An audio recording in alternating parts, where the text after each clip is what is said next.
Hi guys, welcome back to my YouTube channel. I hope you're all doing really well and having a fab day. So this is future me just popping in to say that this video was actually filmed in around January time. Obviously I'm now in my new house, so the background for this video is my old house, which is why it obviously looks different. And yeah, we're in our new house. It's just been a bit of a crazy time the past couple of weeks, so I've just not had time to edit it and I've been prioritising my beauty content. So that's why I'm all up to date with that, and yeah, this is now the start of the house series with the moving vlogs, the empty house tours and all that kind of stuff, so I hope you enjoy. This is a slightly different video for my channel, so a lot of you might be new. So welcome, my name is Karen. So I usually do a lot of beauty content, unboxings and stuff like that, but I am buying a house, so I thought I would do a little moving series, buying a house series kind of thing. Firstly, because it'll be nice for me to look back on in a few years time, looking back on the time when I bought my first house and everything that happened then. And secondly, to help out anyone who is in a situation that is similar to mine, to let you know about the entire process, about the schemes that we've used, about what it's like moving from rented to a new house, and what it's like moving into a new build as well, and just the entire process. Because basically at the start of this I had no idea, we had no idea what we were doing, and now we bought a house, so very exciting. So if you are interested in this kind of content, I know it's slightly different from my channel, then please give it a thumbs up and also hit subscribe, because after this I'll be doing some more videos on the help to buy scheme. If you're interested in that, I know it is changing this year, so I'll try and incorporate some of the new rules and regulations in there as well. Also some moving vlogs, some home shopping hauls, some house tours, empty house tours, show you where we're living at the moment, show you the house we're moving to, and yeah, just a bit of everything. We're going to document the whole process, and hopefully you can join me on that journey as well. So if we start from the very beginning, we live in a rented house at the moment. We have a landlord, so we've been here for about three to 4 years now, and we're just sort of, you know, comfortable. It's lockdown, things weren't moving anyway, so yeah, we hadn't actually planned to buy a house yet. Maybe not this year, 2021, and maybe not even next year. And we hadn't decided whether we were going to buy our first house to move into, or to buy our first house as a rental to rent out and then buy our second house as our house to move into, so we're already generating income from our first property. We just hadn't decided, so we were still just renting this place. Obviously COVID happened, a lockdown happened, so yeah, we were just staying here. And then in November 2020, I think it was the last week of November, we got a letter to just say that we've only got 6 months left on our lease, which was a bit of a shock, but the landlord's circumstances had changed and he needed the property back. So I was like, okay, what should we do? So we started looking at a quick browse for other rental properties in the same area, similar area, slightly that way, slightly this way, just to see if there was anything available. Looking for the same kind of property as we're in now, same kind of price, and there was literally nothing. Nothing as nice as this place and nothing for the same price. I think the closest one that we could find to a nice property like this one, as close to city centres, easy to get to and stuff like that, was like double the amount of rent as this one, which was just out of the question. So then we thought, okay, maybe we should buy a house now. Now obviously, because we hadn't planned to buy a house yet, we haven't saved as much as we wanted to buy the house that we would want to buy. We have been saving anyway, we do save. So we did have money available there for deposit, not for the house, like I said, that we would have wanted to buy, but enough to buy a house. So then I started browsing the housing market, and we had a look on Rightmove, Zoopla, you know, all the regular websites, and there was just nothing that was really taking my fancy. So I thought, okay, let's have a look at new builds. And we've managed to find this new build estate that's literally only 10 minutes from where we are now, and the houses were currently being built. There was some already built, some were just starting to be built, and they all looked really nice. And the one that we liked the look of happened to be a help to buy property, which only requires 5% deposit as well. So I was like, this is great, this is perfect. So we had a look at that one online and thought, okay, that one looks okay. It's not our dream house, it's not going to be our forever home, it's literally a home to move into for the time being. It's going to be fine for what we need right now. So I rang up the developer and asked about the property, bearing in mind I had no idea what I was doing. This was literally the first step. I'd seen the house on the website and I rang the number that was on the website and said I'm interested in this property. So what I've basically done is I've made notes of every single step that we went through to get to today, and I was just going to kind of outline the process, It was obviously slightly different for us. One, because it's COVID, so there's not as much face-to-face meetings, contact, anything like that. And because we reserved quite late in the build process, it's all actually happened really, really quickly within like 2 months for us.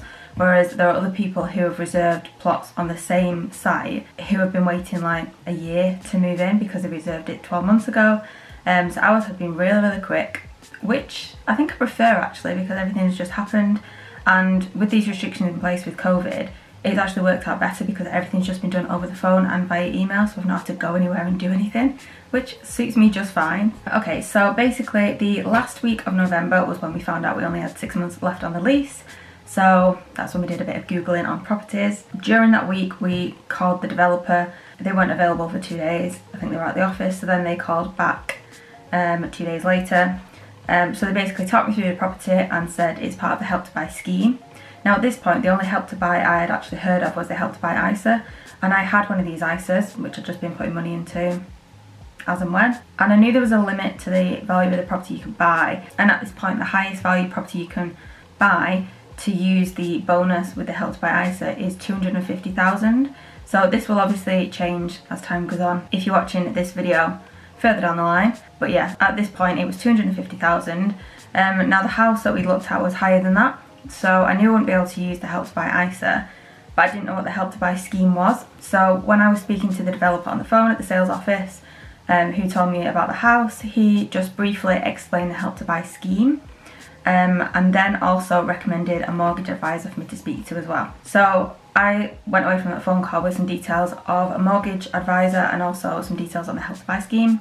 I then went and Googled Help to Buy scheme to see what it actually was. And just in summary, the Help to Buy scheme is basically where the government loan you 20% of the value of your property when you purchase it. So that reduces the amount of mortgage you need to apply for, and also because you're applying for a lower mortgage, you do get better interest rate on it. That loan is interest free for 5 years, and then after 5 years you do get charged interest on it.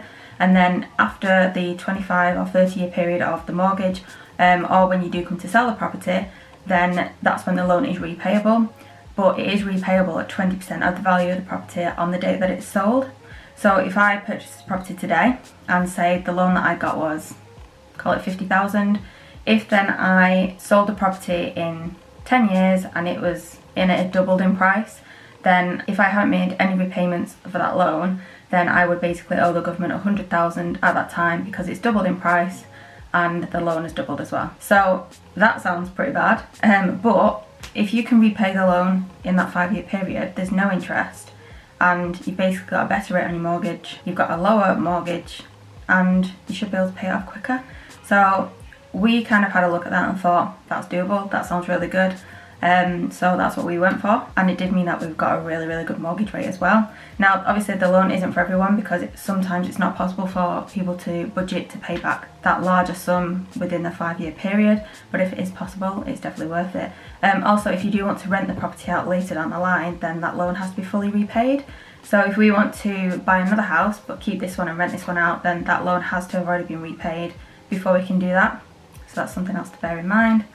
So then I spoke with this mortgage advisor 2 days later, so within the same week, and I gave them all of my details, so my salary and my expenses, and they basically approved affordability for that particular property based on my salary. And because they then approved that, then I was able to book an appointment to go and actually view the property. So that was the Friday. So then on the Saturday, we actually ordered 2 books from Amazon about buying your first property. I will pop pictures of them here, and I'll also link them in the description box down below if you want to check those out. They were very helpful. I read one on the Saturday, Dan read the other, and we made a list of questions to ask the person who we were going to meet on the site when we viewed the property on the Sunday. So this was all happening really, really quickly. So the first time I spoke with the sales assistant, it was the Thursday, the mortgage people the Friday, and then viewing the property on the Sunday. So within a few days, we'd already gone from no idea what we're doing to viewing the property. Now the particular property that we were interested in hadn't actually been fully built at this point, so we were able to view the same style of property but one that was just further in the build process. So we had a look around that property and thought, yeah, this is enough for us, this is what we need, really, really like it, this is absolutely fine, and then we decided to reserve it.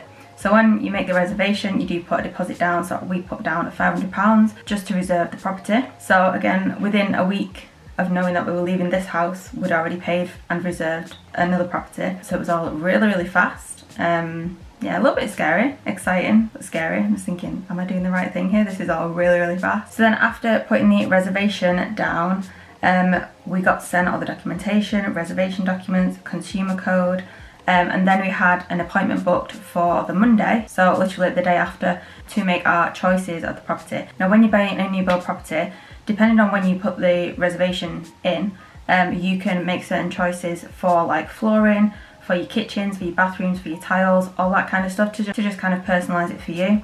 Now because ours had been built, the roof was on, the kitchen was in, it was at the stage where the only things that we could now choose was the flooring. So if you do reserve earlier on in the process, there are loads of little add-ons that you can choose. They have like a portal, you can log in and you can just add these little things on, even little things like an outside tap and just stuff like that.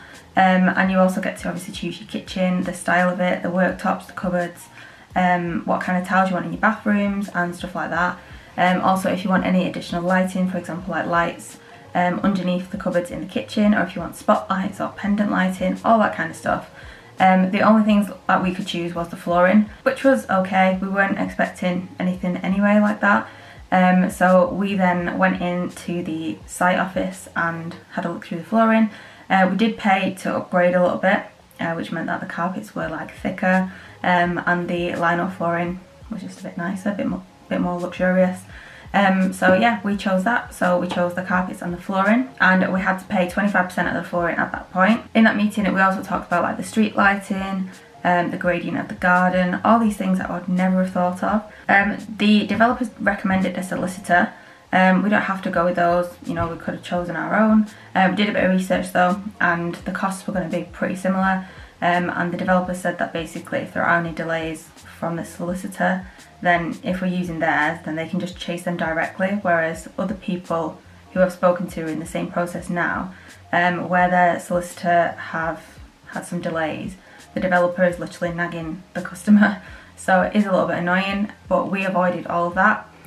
So I went with the solicitor that they recommended, and it was roughly at the same price as what we'd seen online anyway for other solicitors. Then the following Wednesday I had a mortgage appointment. Now this was all done over the phone. I'm not really sure what program or whatever it was they were using, but the mortgage advisor was able to send me a link through email, and then I was able to view his screen. So when he was going through all the different processes, and I mean, I'm assuming that if you're having a mortgage appointment in an office, you know, you would just look at their screen, they'd turn it around at certain points to say, check these details, check this, what do you think about this? We did all that on my laptop, just sat in here. And yeah, he just sent a link through. I was able to view his screen and check my details, look at all the different options with him, and he helped me choose the best mortgage and the best rate. We also did other things like life insurance, buildings insurance and stuff like that, and it was all in one appointment. The appointment was about 2 hours, so it was quite long, but in the grand scheme of things, if that appointment was in an office, I would have had to get ready, travel to the office, then have the appointment, then travel back. So it wasn't really that long, to be fair. And the mortgage advisors as well didn't cost us anything because we're first time buyers, and because we were using the mortgage advisors that the developer recommended as well, so that literally cost us nothing, which was really good. So following that as well, we then decided on a mortgage and the insurance as well. And then after that, the mortgage documents came through the end of December. So it was literally within a month of me even looking at a house, I had the mortgage approved and it was ready. And then also December we received all the fees from the solicitor as well, and that was where we were kind of at the end of the year. Following that, we did have weekly update calls from the developer, which was really nice. He just updated us on the progress of the build, and then asked if we could go and have a look around it, because it was now at a stage when people could go in the property. So we booked in for another appointment and we went down and had a little look around. When we were there, the painter and decorator was there, so he was decorating the kitchen. Yeah, it was very messy. We were all wearing masks as well, obviously, because of COVID. I did manage to film a little bit, so I'll show you that at the end of this video if you do want to see what the house was looking like. There was no flooring down or anything. It was pretty much like a building site. We had our high-vis jackets on and hard hats on, just in case. But yeah, it was nice to actually be in the house and see kind of what it's going to look like. Now, we were given an estimated date of completion for the end of January. This was then moved, and then it was moved again. So the only thing that was quite tricky was working out when to give our notice for the rental property, because obviously we didn't want to end up paying a rental payment and a mortgage payment in 1 month, because that would have just been ridiculous. So yeah, that was something that was quite tricky to balance, working out when we're actually going to get a date for the new house and when we were able to give enough notice as well. Luckily we didn't have to give the full notice period. I just kind of kept her updated throughout the process, because obviously she knew we were moving and she knew we were going into a new build, so I just kept her updated with estimated date and stuff like that. So that's kind of where we're at the moment. So we've looked around the house, and yeah, we're just waiting for it to be finished. So hopefully another couple of weeks and it will be done. So I'm just going to pop in the clips now here from our little visit to the house. So here they are, and yeah, hope you enjoy.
So that was the house at the moment, last time we saw it.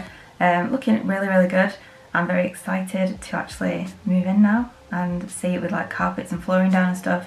I can't actually remember what the flooring was that I've actually chosen. It's been such a long time. So yeah, I can't wait to see that and yeah, start the actual moving process. So we obviously need to book a moving company to move all our furniture. We also have to have a professional clean done of this property because we do have a dog.